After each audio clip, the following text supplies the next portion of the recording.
Welcome back to the Bigger Than Birth podcast, where we're celebrating bigger bodies and beautiful births. I'm your host, Victoria Gaba, and each week we will be bringing you the real stories of plus-size moms as they share their journey through fertility, pregnancy, birth, and postpartum. These stories highlight what it's like to navigate through this experience as a woman in a bigger body in hopes of creating representation for plus-size moms, both present and future. Thank you for being part of this community as we share these stories that are so much bigger than birth. Welcome to today's show. Today we're joined by Clara, who shares an incredible look at becoming a first-time mom at the age of 40. After years of assuming that her heart-shaped uterus was their hurdle to conception, she discovered a surprising breakthrough linked to her dental health that changed everything. Clara walks us through the reality of her high-risk pregnancy, from her early induction at 35 weeks to the necessary C-section and that decision bringing her daughter safely into the world. Clara's is a powerful story of resilience, trusting your mother's intuition, and the joy that comes from advocating for yourself and baby to give you a happy, healthy start to motherhood. I would like to give a quick trigger warning before we jump in. Today's episode does contain talks of pregnancy loss, so if that's not something that you are in the mindset for right now, feel free to skip this episode or come back at a later date. I hope you all enjoyed this episode, and here's Clara. Hi, Clara. Thank you so much for joining us on the podcast today. I guess we'll jump in with kind of tell us a little bit about yourself, your family, and where y'all are living right now. I'm Clara. I'm turning 40 next week. It's crazy. And we currently live in Vegas. Me and my husband, we've been together almost 6 years and are now 4 months old. So sweet. So I guess we will dive right into it. I know you kind of have a interesting kind of fertility journey at the upfront of everything. So you want to dive into that and tell us a little bit Sure. about that? Yeah, I've always wanted to be a mom and it never happened. And then like 6 or 7 years ago, I learned that I have what's called a bicornuate uterus, so it's heart shaped. And so I kind of attributed that to my inability to get pregnant, even when trying. But I never like tried really hard, like tracking my ovulation or anything like that. But I was like, doing things where you would think it might have happened if it was going to.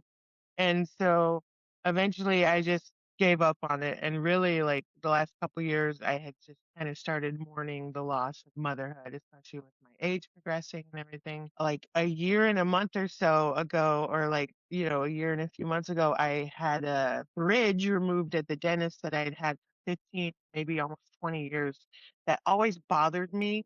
But anytime I would mention it to a dentist, they were just like, yeah, bridges are uncomfortable. That's just how they are. So I'm like, okay, well, finally, a dentist was like, "All right, well, let's take it out." And when he took it out, he said that the metal on it I was allergic to, and it was also made in such a way that it was like pressing into my gums nonstop. So he's like, "I don't know how you've even endured having that in your mouth all this time."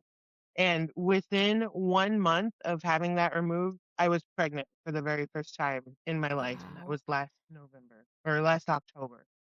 And so, I was like, "Oh my god, okay, so that's crazy. I guess I can get pregnant." And then unfortunately, we lost that baby at around 8 weeks, but I honestly like, it was sad, but I was still like, "I can get pregnant? Okay." It was So still then hopeful. Yeah. yeah, exactly. So I got more serious. Me and my partner started taking CoQ10. I quit smoking marijuana, which I had been a user for, like, 20 plus years, Mhm. and, just was hopeful, and I got the LH tracking strips and very closely monitored my ovulation. And my very first cycle after that miscarriage, I was pregnant again. And that was 1 year ago today, I found out. So, with you tracking, did you have like an app along with the strips, or kind of how were you tracking just each day? I monitored my period with the Flow app regularly, but I have a longer cycle. It's like a 35-day cycle rather than 28.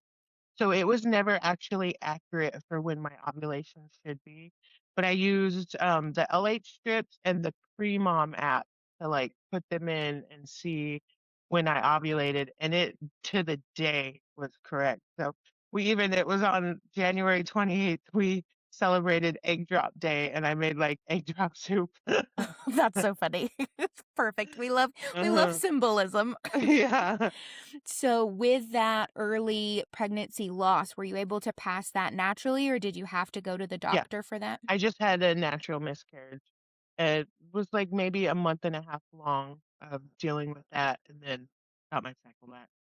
So Yeah. because kind of that gave you some hope because like you said for years y'all hadn't been able to get pregnant, did you think like, "Oh, I want to wait a minute" after that or y'all jumped right back into I trying? was like, I'm getting old.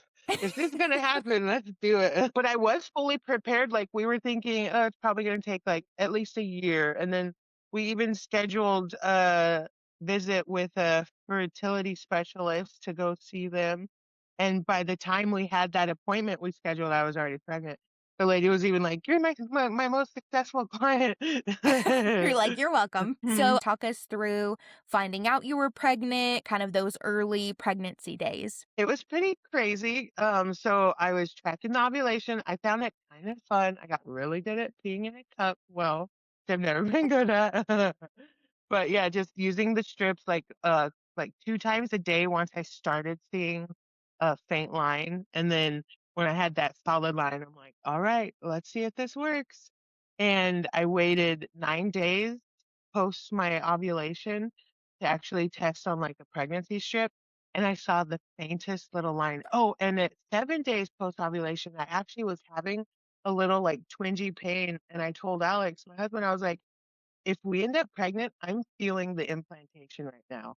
That And so I was like, I actually felt that, which was pretty wild, and I've never felt like I was that in tune with my body, but I learned that I actually am. So then, yeah, we had, like, the faintest little line, and I was just, like, nonstop thirsty, and I was, like, farting really bad. I was like, "I think this worked." I even went and told him, I was like, "I think we did it." And then the next day, like, the line just kept getting darker. after you found out, how were the early days of pregnancy? Did you have any symptoms or anything particular going on then? For me, the biggest thing was just, like, nonstop, insatiable, unquenchable thirst, and my boobs hurting really bad. But I got really lucky, my pregnancy was smooth, I had barely any nausea, the only time I really got sick was when I started taking iron supplements, those made me really nauseous and sick, And did you have to but take those because a blood tests were you showing low iron? yeah, I've dealt with low iron in the past, so eventually, later on in my pregnancy, I got blood transfusions because the supplements just made me, like, to where I couldn't even get out of bed. So you kind of knew that going into it, like, it might be something to look for. Were the Yeah. providers, like, concerned with anything else, or it was just super smooth pregnancy? They were always really concerned with my blood pressure because in the past, like 5 years ago, I was on blood pressure medication, but then I had lost 75 pounds and I got off my blood pressure medication. It was never a problem, but they're like, "Well, since you had that in the past, you're probably gonna get preeclampsia." And I think they also assumed I'd get gestational diabetes. And then even well, I mean, we'll get to that later, but my blood pressure was always, like, a little bit high, but still normal. Got it. Were they you know, you said they kind of assumed. Do you feel like being a plus size woman, were you treated any differently by your care providers, or did they just, like, make a note to kind of monitor a couple things differently? They were actually more chill about my size than I thought they would be. The only time my OB ever mentioned it was, like, after I had her, she's like, "And I'm not saying you need to lose weight, but you're gonna wanna just get healthier so you're gonna have to chase her around." And, like, she was really nice about it. And I gained, like, 60 pounds with my pregnancy. All the weight I lost, I gained back, which is frustrating, but worth it. I'm working on that right now, but yeah, I was, like, pretty shocked that people weren't just constantly like, "You're too fat, you can't have a baby," or "You need to lose weight, you're just gaining weight." So that was refreshing. I kind of had the exact same experience where my doctors I was going into it, like, because you hear the horror stories of people, like, being scrutinized so closely, and it Mhm. happens to a lot of people, but I was fortunate the same way of I gained almost 60 pounds as well, Uh-huh. and they were just like until the very end, they kinda made a comment with induction, but they didn't really bring up weight, which I was super thankful for. Yeah, and just you're just surprised because like every other doctor's visit is always blamed on your weight or it's a problem. Yep. Towards the end, my belly got to where I like couldn't even see the number on the scale, and I was like, "Yeah, we're giving it up to God at this point because I don't even want to know that number, and we're moving I along." wish that was the case. Anytime I would go in and they would like weigh me and then take my blood pressure, I'm like, can we do that reverse? Because I feel like seeing my weight on the scale is raising my blood pressure. Exactly. That's true. That's very true.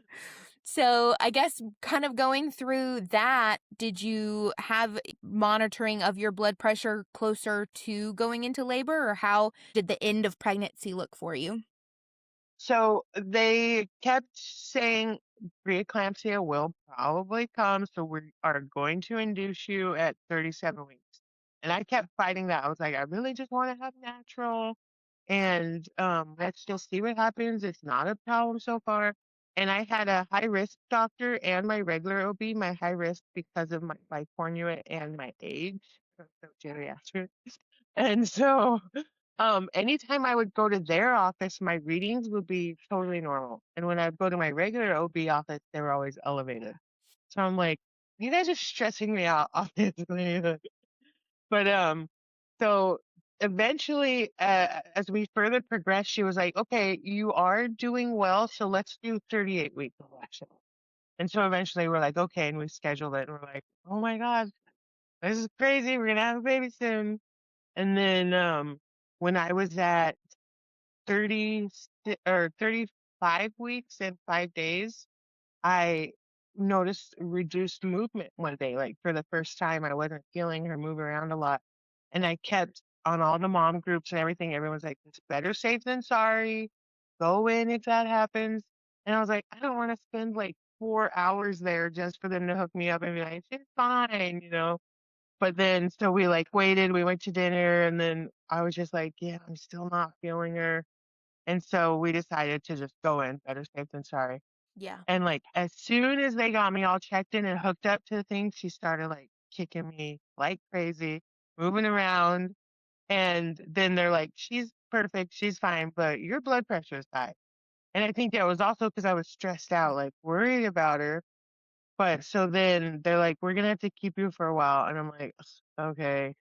Like, oh, this is gonna be a long visit. And then eventually they're like, we're gonna keep you overnight and we're gonna put you on I forget what it was called, but it was a blood pressure drip, an IV bag. Is like the magnesium drip? Yes, that's what it was. Mhm. And so they're like, and we're gonna have to give you a catheter. You're not gonna be able to leave bed. And I was like, I called my mom crying. I was so Oh, upset. I was no. like, I'm gonna be stuck here. And then so they did that overnight. My blood pressure still wasn't going down. And I mean, I was stressed out too, but it still wasn't considered preeclampsia, but it was high. And I think they were being just extra cautious. And so she stayed fine overnight. And then they were like, you know what? We think we should induce you because your blood pressure is not changing. And I was like, oh my God, all right, here we go. Buckle Yeah. up. Did you And have so any then of the other symptoms that kind of go along with pre-E? my feet were swollen, but that was it. My hands, nothing else was swollen. I didn't have any protein count in my urine. Everything was fine. I think the swelling in my feet was just like regular pregnancy, Yeah, weight gain swelling. got But it. then they had my legs like in those like things. I'm like hooked up to a million things. I'm like, this is already so uncomfortable. So, once they kind of said, "Okay, we're going in," with it being a few weeks early, I know you said you were kind of scared there. Was your partner there with you the whole time, or kind of how did that unfold then? Yeah, luckily we live like 5 minutes from the hospital. That was like, the reason why I picked that one. And so he was there, and then my mom, just like the time we announced we were pregnant, she decided to move to Vegas. So the timing on that was perfect too, because I've always lived like 6 hours, or like she's always lived in Texas and I was in California and then out here. So we've always lived far apart. So that was just like really perfect timing that she moved out here. And she ended up staying with me at the hospital for the whole process. We'll get into that, but I was there for 5 days and she stayed the whole time with me. So that was Wow. really nice. And then we have 4 dogs, so Alex would have to keep coming to the house to like let them out or give them their medicine and stuff like that. So there was always someone there with me, which was nice. Yeah, that's super great, and that's very good timing to be able to have just another person added to the village to be able to help with the induction and then obviously the newborn stage. Mhm. So you're in the hospital, they said, "Okay, we're moving forward to induction." Were you, like, dilated or anything at all, or kind of how did that process start for you? No, they said I was like 1 centimeter, and so then we started there was something before the Pitocin, I don't remember what it was, but something to, like, get me started with contractions, and then they gave me the Pitocin, and, that was real fun once those contractions started and I got to 3 centimeters, and then I had, I forget the term for it, but my contractions came 2 at a time. So I'd have one, it would end, and I'd immediately have another one. That was fun. And then, like, a day of that, they were like, "You know what? We think maybe, having an epidural will calm you down because you'll be able to relax, you won't be feeling so much pain." And I had really wanted to try a natural, but they were like, "This is also because of your blood pressure." And I was like, "Okay, fine. Give me the epidural." And so they give me one, and I'm, like, going through the whole night with my contractions, and I'm like, "Why the hell does anyone get an epidural? Because it's not doing anything for me." And I even told the nurses, I was like, "I could still totally, like, feel my legs," and they're like, "An epidural doesn't make it so you can't feel your legs." I'm like, "Well, that's weird because 'cause I've always heard it does," you know? And, all night, I'm like, "I'm still having so much pain," and they'd be like, "Alright, well, we'll give you more medicine." The whole night going through contractions, and then they finally, like, the next day, have the guy that gave me the epidural come check it, and he's like, "Oh, yeah, it slid out." So, I didn't have it that whole time. Oh, and during that time, they were like, "We're going to" they kept giving me cervical checks, which is a lot of fun when you can feel everything and you're only 3 centimeters. And then they're like, "We're gonna break your water after you have the epidural." And, so these 2 women start trying to break my water, and that's like I was screaming. I was like, "This hurts so much," and one of the nurses was like, "You've had an epidural."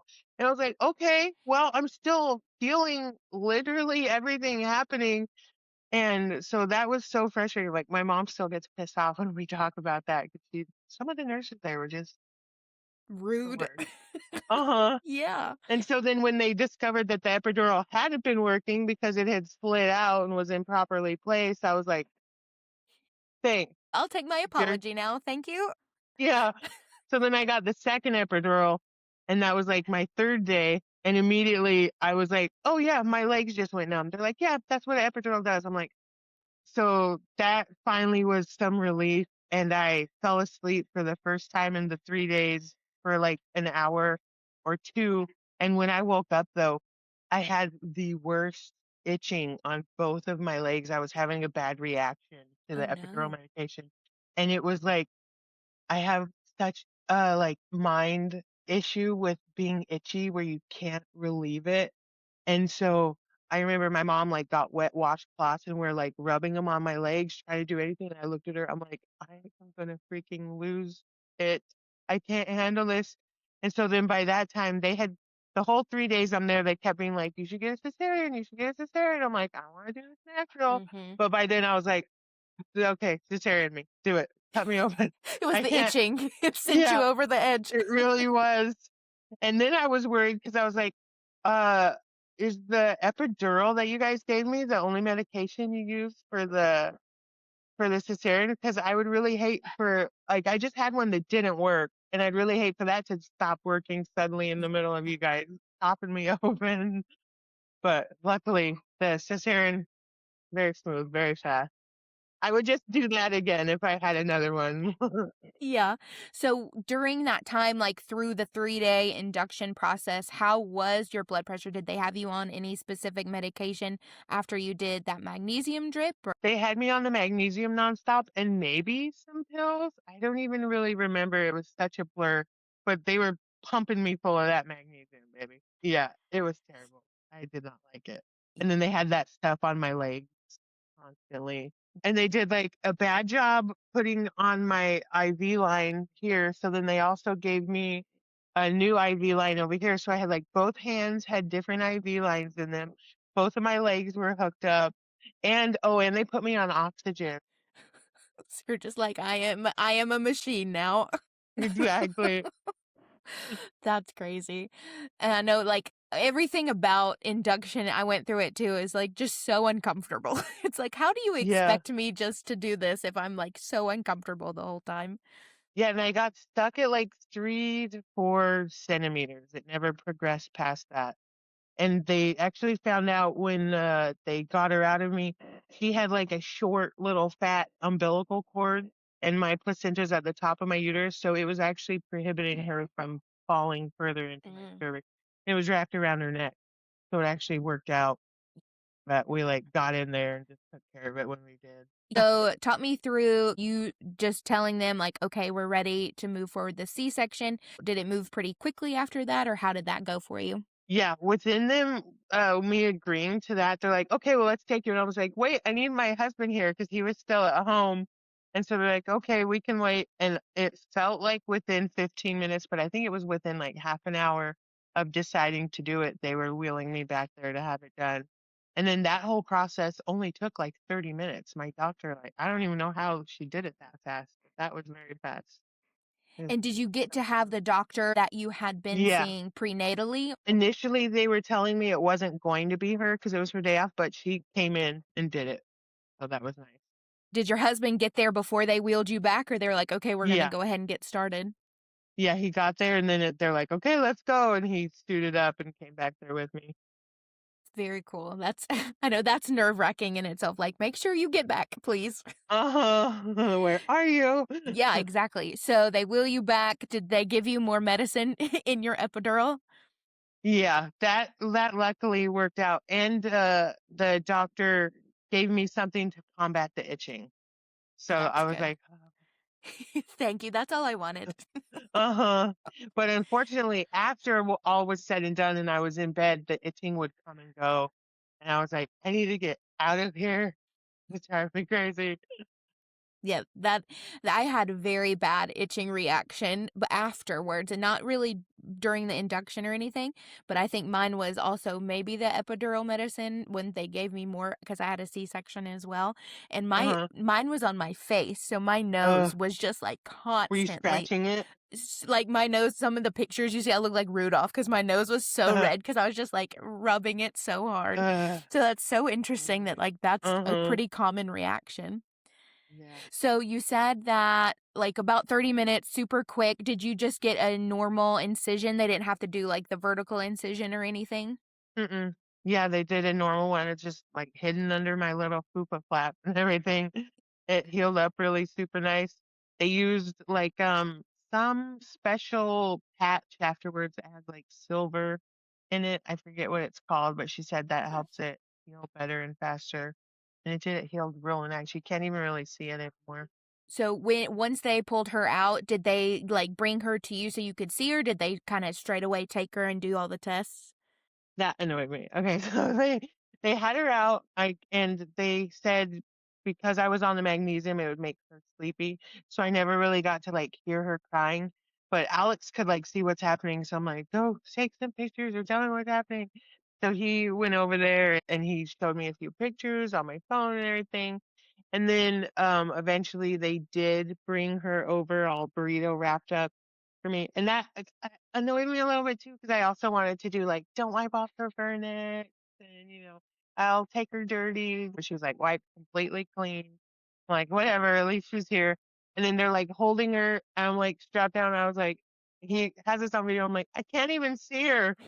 So then the lady, like, held her up a little more, and I'm like, "Oh, she's so cute." All, like, drugged out and everything. Exactly. I'm sure she'll be cute later when I see her better. But so then they took her to my room, and so she got to hang out with Alex and my mom, and then they sewed me up. So they were there in the room for, like, 20 minutes or so, and then I finally get to the room, and this is where I got mad again. They were like, "She's a little cold, so we gotta put her under this little baby heating lamp." And I was like, "Well, can't." Oh, and because I was on the magnesium, I had been so hot, like, sweating for, like, those 3 days. I was, like, nonstop hot. We had the room as cold as it could be. My mom was like, And so I'm like, well, can't she just come do skin to skin with me? Like, that's kind of what it's for, is for me to heat her up. And I'm so hot. And they're like, no. So they put her under this little baby heating lamp on the other side of the room. I haven't gotten to see her or hold her yet. And she's just over there like crying. And I'm just like, okay. I kept saying that. Can't she just? And the lady's like, listen, we're not doing this to torture you. Do you want her to go to the NICU? And I'm just like, freaking nurses. There was like one really good nurse there, and the rest were just biatches. And so I'm like, "Mm, okay." So then I just had to wait like 20 minutes while she's over there crying under this little heating lamp. And then they finally give her to me, but she's like wrapped like a burrito with the little hat on. But luckily, she didn't have to go to NICU. So that Because was how many at that point, what was your gestation? You said 35 weeks? 35 and 5. So it was really a toss up. Like she could have to go or she couldn't. She was 6 pounds, 9 ounces. So she was like right on the line. They kept threatening me with sending her to NICU, but she didn't ever have to go. Do you feel like mentally you were able to kind of rectify, oh, I wanted a natural birth, but it kind of went this way? Did you have any issues like coming to terms with that, or you were just happy that she was there? I'm just happy she's healthy and everything worked out. I'm like, it is what it is. It wasn't like the fairy tale moment I wanted, Yeah. but she is perfect. So, how was your blood pressure postpartum? Did they monitor that and did it kind of go down right after birth, or how was that? No, it stayed high. They wanted to keep me there. Um, it was like the next day when I finally got to get out of the bed. It was like freedom. I was like losing my mind. I could barely walk, but I'm like, I'm not getting back in that bed. You can't make me. And then I was, wheeling and dealing to they released me a day and a half after my cesarean. I was like, I can't get any sleep here. I could barely take care of my baby because they had me hooked up to so many things. I could barely do anything for her. I was like, I need to go home. I can't heal here. And luckily my doctor allowed that. So but then she's like, okay, well, you need to come back to the hospital in a few days so we can check your blood pressure. And that was probably one of the harder parts of it all, was trying to get dressed, get out of the house, like find shoes to fit. My feet were so swollen, especially the magnesium drip apparently stays in you a long time. So my fluids, like I'm 4 months postpartum and I'm just now, like my feet are just now losing the swollenness. Oh, It's interesting. taken so long. But yeah, my blood pressure got down to normal. But that first visit back, I didn't have my OB. There was like another doctor there. And she was like, your blood pressure's still high. So I think you need to go check yourself back into the emergency and get on the magnesium drip. I'm like, that's nice that you think that, but ain't no way. I am not going back there. No. I was like, I have a newborn at home. What? Was it like alarmingly high, or was it just kind of No. like that little? Yes, it was just a little high. It was like 150 or something, and they're acting like I'm about to explode, and I'm like, and high blood pressure runs in my family, so I just think it was more like I was not concerned about it whatsoever. Yeah. And I even told this doctor, I was like, well, my OB, the one that cut me open 3 days ago, said my blood pressure was going to still be high before it started falling. And she's like, well, I'm recommending you go back to the ER and get on magnesium drip. I'm like, okay, can I go now? Bye. And I did not go. And then, of course, like within a week when they checked, it was decreasing and everything. So, That's good that you didn't have to go and sit there because you're like, again, what are you supposed to do with the baby at that point? yeah. And I was not dealing with all those nurses again and being hooked up. And yeah, it's bad for my mental well-being. There's no way that was gonna lower my blood pressure Yeah. going back there. So after you kind of got home, let's talk about those early days. Did you try breastfeeding or did y'all go straight to formula? How did that work for you? So I wanted to exclusively breastfeed, but at the hospital, the nurses, they're like, "She's losing weight." I'm like, "Yeah, babies always lose weight at first because there's only colostrum coming in." So they forced me to give her formula. They would come in and give her like an ounce of formula and then leave, not even like burping her or anything. Like, so that was super annoying because the first time I got to hold her, I tried to latch her. She seemed to latch fine. And I was like, okay, this is cool. So then I started like pumping constantly while I was there. And then after they started giving her formula, I couldn't get her to latch anymore. She was just immediately like fall asleep. When I nipple in mouth, fall asleep. So I'm like, okay. So then she was just getting bottles that I pump and formula occasionally. Now she pretty much only drinks, but I'm still having to pump, but she will nurse like 10% of the time. But it seems to mostly be like a comfort thing. But at least I was telling my husband the other day, I was like, she doesn't do it often, but I'm glad that I at least get these moments with her 'cause it does feel very nice to connect that way and that she finds comfort in it. And so now I'm just pumping all the time. The worst part is just not ever being able to sleep. Because, like, once you do fall asleep, then you start dripping. You're like, "Oh, I gotta pump again. It's time to make the donuts." You gotta get up and pump. And I make just enough to sustain her. I'm like between 25 and 30 ounces a day. And I just recently, like, one day I gave her a bottle of formula so I could get ahead by one bottle. And so now I'm like so glad I have like 8 bags of stash in the freezer finally. So I'm like, woohoo.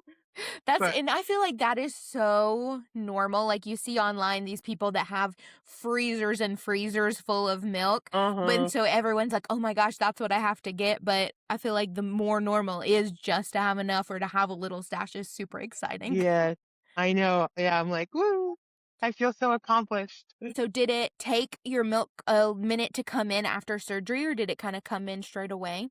It pretty much came in straight away. It started with the colostrum, and I would get, like, 20 mils, and I'm like, "Oh my god, look how much I have." And then it just slowly transitioned to I'm like, "Oh, that's actually milk now. That's cool." I was always stressing myself out about getting enough, and I'm like, "I'm not getting enough," but then when I see, like, a consultant or something, they're like, "You're making exactly as much as she needs." So now I'm like, I'm fine." Were you able to see a lactation consultant? Was it at the hospital or did you see him at home? So I saw several. We first saw one at the hospital after I had her, and she was very like, she gave us tips and was just like, well, as she grows, she'll probably latch. Maybe her mouth needs to get bigger. And so I was like, okay. And then at like I think her 1 month checkup, we saw one with the pediatrician's office, and that woman was like, "Oh, it wasn't her 1 month, it was like 3 weeks." She was really old school. She's like, "You need to stop giving her bottles, make her hungry. She's gonna be upset, but don't ever give her any more bottles because if she's still on bottles at 1 month, she will never latch." And I'm like, whenever she's latching now, I'm like, "Suck it, lady. You don't Right. know what you're talking I've not about." heard that. Like, because Yeah, I feel like people combo feed. we tried that for, like, a day, and I'm just like, "She's screaming, I'm crying, this isn't working." I was like, Yeah, "Give her the bottles." And I think as her mouth has gotten bigger, she's been easier. I have big nipples, so I think that's been part of the problem is she was just too little. Oh, and then so, we finally had a different lactation consultant that was, like, amazing, and she was so nice and helpful, and she was like, "No, you're doing everything right. Try this, try this. Just keep trying it." And that is really what worked, is just keep trying to latch her, and so she finally will do it. that's great. So as far as, I guess, other healing with your incision, everything healed great? Did you have to Perfectly. do anything Mhm. special for that or No, just trying to keep it dry, I think is the hard part with a like, an apron belly or whatever, Mhm. and I was, like, paranoid about it getting infected or something, but it never did. Everything healed up pretty fast, really well. Did you have any tips or tricks on keeping it dry? No, I just would, like, sometimes after a shower, I would, like, lay on the bed and, like, hold my tummy up to, like, just let it air out and dry or whatever, but yeah, it just I guess I got lucky that I healed pretty well, so it wasn't ever a problem. That's great. I know that's a worry for many people. That was one of my biggest worries going into a C-section of like, oh my gosh, I have an apron belly. It's never going to heal. It's going to get infected. Yeah. But the same thing, it healed super well. So that's great. So I guess just any parting words or any kind of resources that you had through pregnancy or postpartum that you would want to share? My advice is, and I try to share this online in any of the mom groups when I can, is like, if you've been struggling with fertility and you have dental work that needs to be done, do it. Because I fully believe that, like, my body was just too busy trying to fight the constant, like, gum infection I had that I didn't know about. that it couldn't attribute any other resources to anything special like making a baby or. So I say get that taken care of and see if it makes a difference. That's the best advice I can give. And just don't give up and try the tracking strips because apps are not accurate. They're working on averages. Did you do any kind of prep work as far as like a birth class or anything during your pregnancy? I was like, should I need like Lamaze or what? Or my sister like told me a book I should read and like videos I should watch. I would watch occasional videos. There's this one, I forget, but she's a midwife. She starts all her videos like, "Hi, mamas." She's really sweet, and she was like telling like breathing tricks and stuff, which I didn't end up needing to do. Well, I guess I kind of used it when I was having those contractions in the hospital, but other than that, I just was like, my body will know what to do. Sometimes you can go into like information overload if you do too much research that you're like, Uh-huh. hey, we're going to wing it and it worked out. So that's great. Uh-huh. Especially because it never turns out how you think it's going to anyway. Absolutely. That's why I think I had a doula and she would say, make your birth preferences, don't make a plan because nothing about birth is usually going exactly to plan. And then Uh, you can get your hopes one way and it'll go completely the other. So make a list of your preferences, but don't hold yeah. anything too tightly. Yeah, and I had one in the bag. It never even came out. No one ever even saw it. And I had wanted to get a doula, but I wanted a doula that I knew had worked with plus size people before because it is a different ballgame. And so I didn't want someone just trying to fit me into a cookie cutter that wasn't going to work. And so I never found one. I told Alex and my mom, I'm just like, I just need you guys to have my back when they're trying to like push certain stuff on me. Like, don't just go with them, fight with me at first, at least, and then we'll see what happens. But I need you to help me advocate for myself. And it was nice at one point, I had this terrible nurse, worse than the ones I mentioned.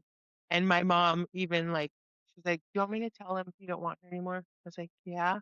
And so she like actually went out there and she's like, "Listen, you are stressing my daughter out. We don't want you to be here anymore. Can you help her?" And to this other nurse that had been nice, and she's like, "Sure."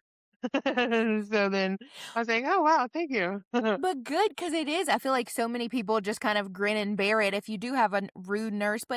And it's so sad that, like, nurses don't realize sometimes, like, there are so many good ones, but the ones that are making the rude comments, like, that is a part of our story forever. And so they think like they just say things flippantly. I think most of them are good and care, but there are some rude ones out there. Well, awesome, Clara. I just really appreciate you talking us through your journey from fertility all the way through postpartum. And I definitely think that this will help many other moms that are kind of in the same situation. So I appreciate your time and you joining us on the podcast. Yeah, thank you for having me. It's been fun. I love recounting the horrors and the fun of it all. Thank you so much for spending part of your day with us. If you enjoyed this episode and want more stories just like this one, please be sure to like and follow us wherever you listen to podcasts. Also, if you have a moment, please consider leaving us a positive review wherever you're listening to this show. These reviews are the best way for the algorithm to push out our show and get us in front of other plus-size moms who may be looking for a community like this one. Your kind words can help make sure that no one has to go through this journey alone. If you are a fellow plus-size mom and would be interested in sharing your story, please reach out to us at biggerthanbirthpodcast@gmail.com. Use the subject line, "Share my story," and I will be sure to get back to you as soon as possible. Want to put a face to a voice? Head over to any of our social media pages linked in the show notes below to see more photos of today's guest. Any resources or topics discussed in today's episodes will also be linked below. Thanks again for being a part of the Bigger Than Birth community, and we will see you next week. Bye!